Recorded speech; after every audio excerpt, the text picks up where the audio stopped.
Chandu champion ये film ये आधारित है, ये ट्रू स्टोरी है और ये आधारित है मुरलीकांत पेटकर जी के ऊपर। मुझे लगता है ये मेरे करियर की बहुत स्पेशल फिल्म है। मैं यही बोलता हूँ हर किसी को कि ये मेरे करियर की सबसे टफेस्ट फिल्म है और मुझे ये भी नहीं लगता कि इसके बाद भी इससे टफ रोल शायद से कोई होगा। कार्तिक, आपकी फिल्म आ रही है चंदू चैंपियन, क्या है इसके बारे में थोड़ा बताएं हमें। सर चंदू चैंपियन ये फिल्म ये आधारित है, ये ट्रू स्टोरी है और ये आधारित है मुरलीकांत पेटकर जी के ऊपर, जिन्होंने जिनकी पूरी लाइफ जर्नी है इस फिल्म में। आई थिंक मैं उसके बारे में, पूरी जर्नी के बारे में मैं चाहूँगा कि फिल्म देख के आपको पता लगे। लेकिन मैं ये कह सकता हूँ कि इस कहानी ये स्पोर्ट्स फिल्म से भी ज़्यादा, जो कि आपने ट्रेलर में स्पोर्ट्स देखे हैं और गानों में अभी तक देखा है, उससे भी ज़्यादा ये आई थिंक ह्यूमन ट्रायम्फ की स्टोरी है। एक जज्बे की कहानी है और बहुत ही इंस्पायरिंग टेल है।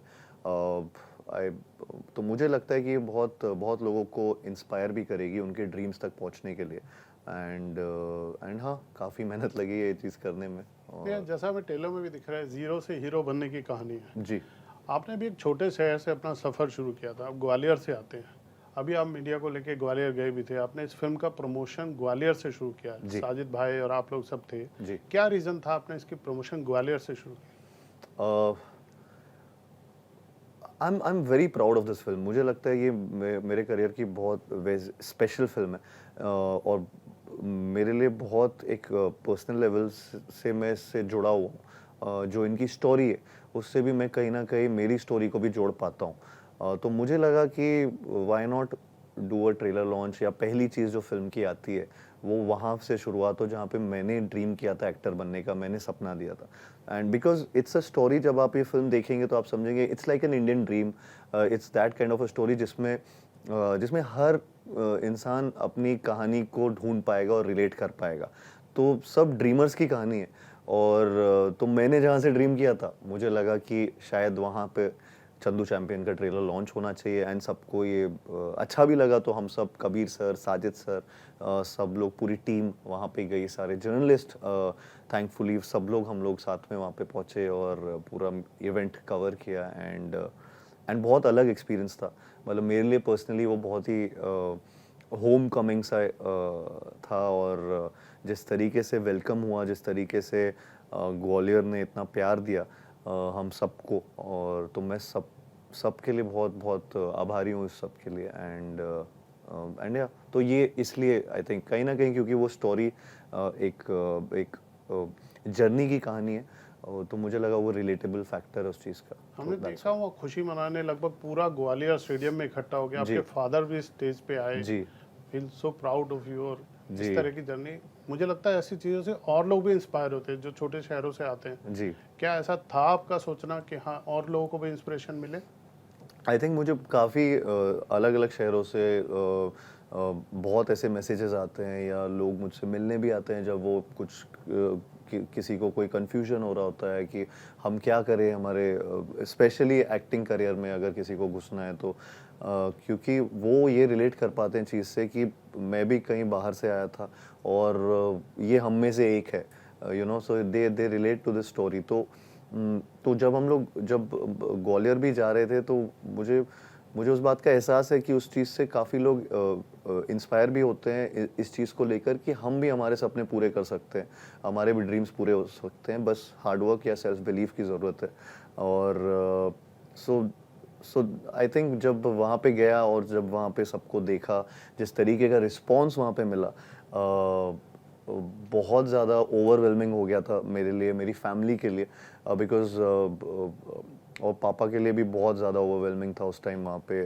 तो इसलिए मैंने उनको स्टेज पे भी उस टाइम लास्ट पे बुलाया था एंड तो he was really emotional after that. तो वो थोड़ा अपने शहर में ऐसी चीज़ होना बहुत बड़ी बात हो जाती है सबके लिए, तो बस I was no different. Kartik, आपकी भी जर्नी हमने देखी है, पंचनामा से चंदू चैंपियन तक।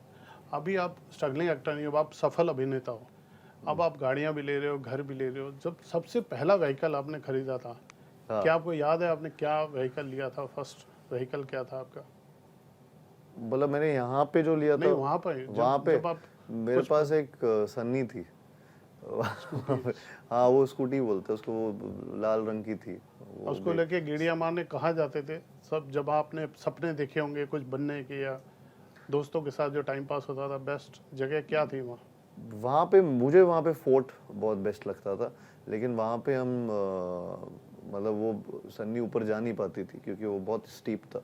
तो वो उतर के फिर हमें वो ऊपर लेके जाना पड़ता था, फिर वहाँ पे पार्क करते थे तो पैदल ही हो जाता था आधा रास्ता। तो पर मगर ये था कि फोर्ट वहाँ पे बहुत एक आइकॉनिक सी जगह है जहाँ से पूरा किला वो है जहाँ पे पूरा शहर दिखता है एंड आपको you feel like you are on top of the world. तो वो थोड़ा सा एक ऐसा फीलिंग आता है एंड आई तो वहाँ मैं बहुत जाता था जब मैं ग्वालियर में था।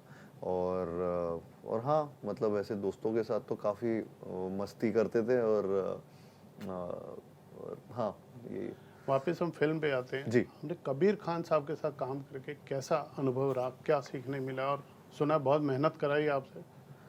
हाँ सर देख ही रहे हैं अभी सुना। मैं तो बिल्कुल ही इस फिल्म में मतलब मैं यही बोलता हूँ हर किसी को कि ये मेरे करियर की सबसे टफेस्ट फिल्म है और मुझे ये भी नहीं लगता कि इसके बाद भी इससे टफ रोल शायद से कोई होगा बिकॉज जिस तरीके की इनकी कहानी थी तो मुझे वो फुल जस्टिस करने का बहुत मेरे ऊपर प्रेशर था कि in terms of the skill sets boxing swimming दंगल ये सारी चीज़ें बहुत मतलब आपको बहुत ही प्रोफेशनल तरीके से इनको कबीर सर को दिखाना था और हम मेरे ऊपर बहुत प्रेशर था उस बात का। तो वो स्क्रैच से सीखा था सब। मैंने कभी भी बॉक्सिंग या दंगल कभी सोचा भी नहीं था मैं स्विमिंग किसी फिल्म में कर रहा हूँगा और मुझे डीप वाटर से भी काफ़ी डर लगता था। तो मैं वहाँ से लेकर सीधा यहाँ पे 15 फीट के ओलंपिक साइज स्टेडियम में पूल में ये स्विमिंग करना मेरे लिए बहुत बड़ी चीज़ें थी। एंड टू एंड बॉक्सिंग करना विथ प्रोफेशनल बॉक्सर्स ये सब चीज़ें आई थिंक बहुत मेहनत लगी वहाँ तक पहुँचने के लिए। 1.5-2 साल की मेहनत पूरी लगी ये सारे फिज़िकलिटी को अचीव करने में।